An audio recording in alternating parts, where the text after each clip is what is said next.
তো হোয়াটসঅ্যাপ বন্ধুরা, আজকে আমরা বেরিয়ে পড়লাম একটু দূর দেশে ঘুরতে। যাচ্ছি হলো নবদ্বীপ ধামে। তো বাড়ির সব ফ্যামিলি মিলে সবাই একসাথে মিলেই আমরা যাব। তো বর্তমানে আছি আমরা নিউ কুচবিহার স্টেশনে, আর এখান থেকে যাত্রা হবে আমাদের স্টার্ট। তো সবাই সাথে থাকো, দেখতে থাকো।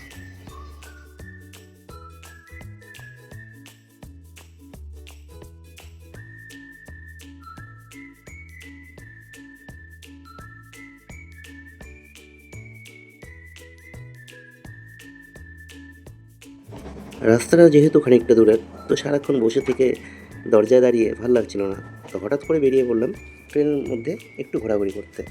আর পিছনের বগিতেই ছিল কিচেন রুম, যে রুমে ট্রেনের অল খাবার বানানো হয়। তো সেই রুমে গিয়ে দেখতে পারি সেখানকার কুকেরা অনেক রান্না তৈরি করেছে। কারো হাতে চিকেন, কারো হাতে পেঁয়াজ কাটা, কেউ বা ফ্রাইড রাইস, কেউ বা বিরিয়ানি। সবাই তৈরি সব যাত্রীদের খাবার রেডি করতে। আর আমিও ঘুরে তারপরে ধীরে ধীরে চলে আসি নবদ্বীপ ধাম স্টেশনে। তো হোয়াটসঅ্যাপ গাইস, ফাইনালি চলে আসলাম আমরা নবদ্বীপ ধাম স্টেশনে। ট্রেনকে টাটা বাই বাই বলে মায়াপুরের রাস্তায় রওনা হচ্ছি। তো এখন বাজে রাত 2:54। তো ঠিকঠাক টাইম মতনই আমাদের ট্রেন নামিয়ে দিল। তো এখন আমরা সোজা যাই।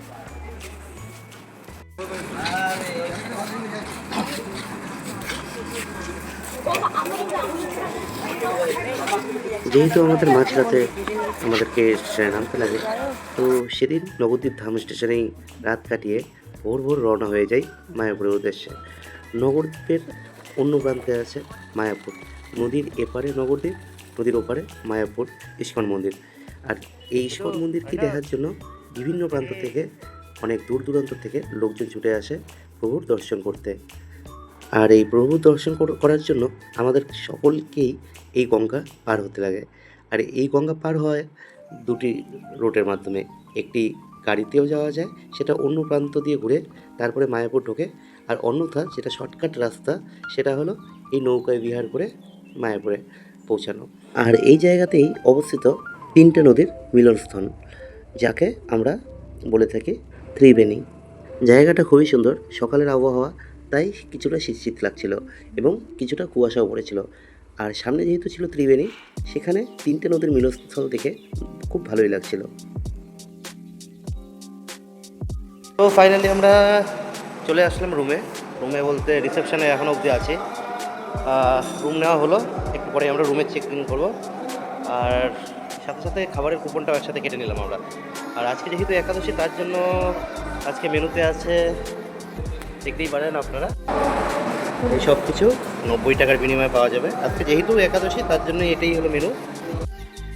তারপরে চলে যাই রুমে। আর রুমের কিছুটা ভিউ তোমাদের সাথে শেয়ার করি।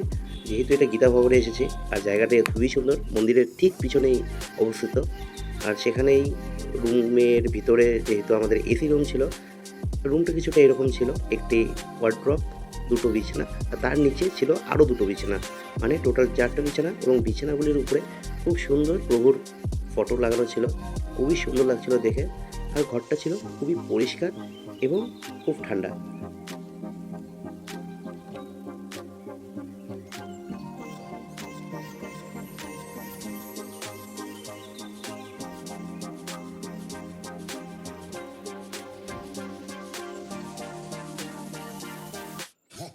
আর এটা হলো রুমের বাইরে ব্যালকনি, আর গীতা ভবনের ঠিক পিছন পাশটা।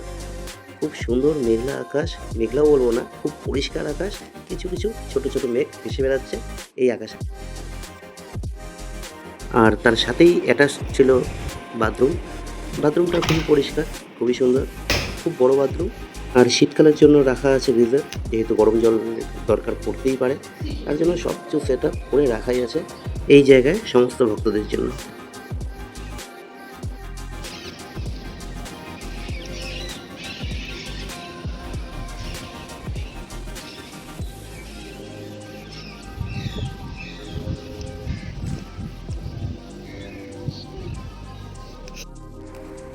রুমের ভিতরে বিছানার উপরে একটি মর্নিং কিট রাখা ছিল। আর এই মর্নিং কিটের ভিতরে কী আছে সেটা আমি জানতামই না, কিন্তু খোলার পরে দেখি এখানে আছে 4টা টুথব্রাশ, যেটা নিম গাছের তৈরি হয়তো, এবং সাথে দুটো চিরুনি, দুটো শ্যাম্পুর প্যাকেট, দুটো তেলের প্যাকেট এবং একটি টুথব্রাশ।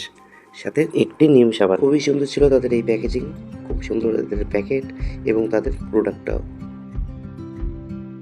আর যেহেতু দুদিন আগে রথ হয়ে গেছিলো, আর সেই সব রথগুলিকে আস্তে আস্তে প্রভুরা সাইড করে নিজের জায়গায় রাখছিল। আর এই সব রথেই হয়েছিল প্রভু শ্রীকৃষ্ণ দেবের রথযাত্রা। অনেকগুলি রথ ছিল সেখানে গিয়ে নাই করে ৬-৭টার বেশি আমি রথ দেখতে পারি। আর রথগুলো খুবই সুন্দর ছিল, মজবুত কাঠের তৈরি ছিল। আর এই হলো সেই গদা ভবন। এখানে অনেক লোকই এখানে বিরাজমান আছেন, আর এখানে আসতে গেলে অল টাইম বুকিং করেই আসতে হয়।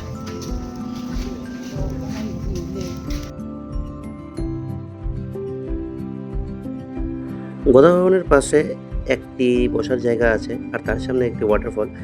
জায়গাটা খুবই সুন্দর। আর গদা ভবনের নিচে একটি ক্যাফে ছিল, ক্যাফে বলতে একটি ছোট দোকান, যেখানে সমস্ত রকমের নিরামিষ খাবার পাওয়া যাচ্ছিল। আর খাবারগুলি খুবই সুস্বাদু ছিল। আর এত কিছু যে নিরামিষ হয় সেটা আমি আগে কখনো ভাবতেও পারিনি। ধোসা থেকে ইডলি, পাস্তা থেকে ম্যাগি, চাউমিন থেকে বিরিয়ানি, সব কিছুই ছিল এখানে সম্পূর্ণভাবে নিরামিষ। আর হঠাৎ করে সেদিন ঘুরতে ঘুরতে বিকালের দিকে চোখে পড়ে একটি বড় হনুমান, বড় সড়ো লেজ বিশিষ্ট। আর সে তো খুব আনন্দের সহিত আমের আটি খাচ্ছিল, আর এতটাই মনোযোগ দিয়ে খাচ্ছিল, আমি ভীষণ কাছে ছিলাম। সে আমাকে দেখে ভয়ও পায়নি। আর ভয়টা পাবেই না কেন, ভয়টা পাওয়ার উচিত ছিল আমার, কারণ হনুমানের ওটা নিজেরই জায়গা, আমার নিজের না। আরে জগন্নাথ থেকে সীমান্ত দ্বীপ, বেলপুকুর মহাপ্রভুর মামার বাড়ি, ওটা হচ্ছে কোলদ্বীপ। আর একটা জায়গা আছে, ইতিহাসে আছে না, ইতিহাস, রাজা লক্ষ্মণ সেন, বল্লাল সেন, সেন বংশের রাজা, ওই রাজবাড়ি অনেকে দেখতে যায়। ওটা কোথায়? সেটা পাড়ার ভিতর দিকে আছে।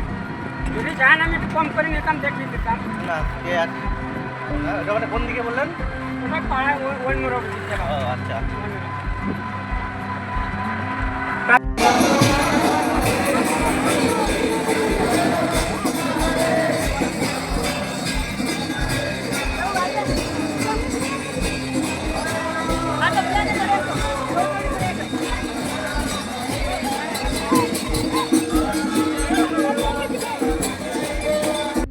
আগের দিন ঘুরে পরের দিন সকালবেলা চলে যাই গোশালাতে। আর সেখানকার গরুগুলি এত বড় বড়, যেটা আমি আগে কখনো দেখিনি। এত বড় গরু যে কখনো হয় সেটা আমার ভাবার বাইরে ছিল। ছোট্ট গরু অনেক দেখেছি বা টিভিতেও সেটা দেখেছি, কিন্তু এত বড় বড় যে গরু হয় নিজ চোখের সামনে এই প্রথমবার। মাও তাই লেগে পড়লো তাদেরকে খাওয়াতে। তারপর সেদিন বিকালে মন্দিরে গিয়ে প্রণাম করে চলে যাই আবার নিজের গীতা ভবনে। সেখানকারই নিচে সেখানে প্রসাদের ব্যবস্থা ছিল। প্রত্যেকটা ভবনের নিচেই সেখানে প্রসাদের ব্যবস্থা করা হয়ে থাকে। লম্বা লাইন পড়ে, আর অনেক লোক একসাথে বসে তারা খায়, কেউ বা খায় বুফের মাধ্যমে। এবং অনেক দিন পর শাল পাতায় প্রসাদ খাবো, খুবই ভালো লাগছিল, কারণ দীর্ঘ 8 থেকে 10 বছর হয়ে গেছিলো এই শাল পাতায় খাওয়া। অনেকদিন পরে খাবো, তাই খুব ভালো লাগছিল। আর সেখানকার প্রসাদগুলিও ছিল খুবই সুস্বাদু। আজকে আমাদেরকে প্রসাদে দিয়েছিল ভাত, ডাল, একটি বেগুনি, সাথে একটি মিক্স সবজি এবং পনিরের তরকারি। আর সব লাস্টে দিয়েছিল খুব সুন্দর একটি মিষ্টান্ন, যেটা খেয়ে খুবই সুন্দর লেগেছিল। আর পেটটাও তাড়াতাড়ি খুব ভরে গিয়েছিল। আর সেদিন সেখানে প্রসাদ সেরে পরের দিন আমরা বেরিয়ে পড়ি নগরদ্বীপের উদ্দেশ্যে ঘুরতে। নগরদ্বীপ যেটা হলো প্রভু চৈতন্যদেবের জন্মস্থান। সেখানে প্রভু কোথায় জন্মগ্রহণ করেছিল, তার মায়ের বাড়ি এবং মাসির বাড়ি, তাছাড়াও বিভিন্ন শ্রীকৃষ্ণের মন্দির। আর সব কিছু ঘুরে আমরা ফিরে যাই বাড়ির পথে।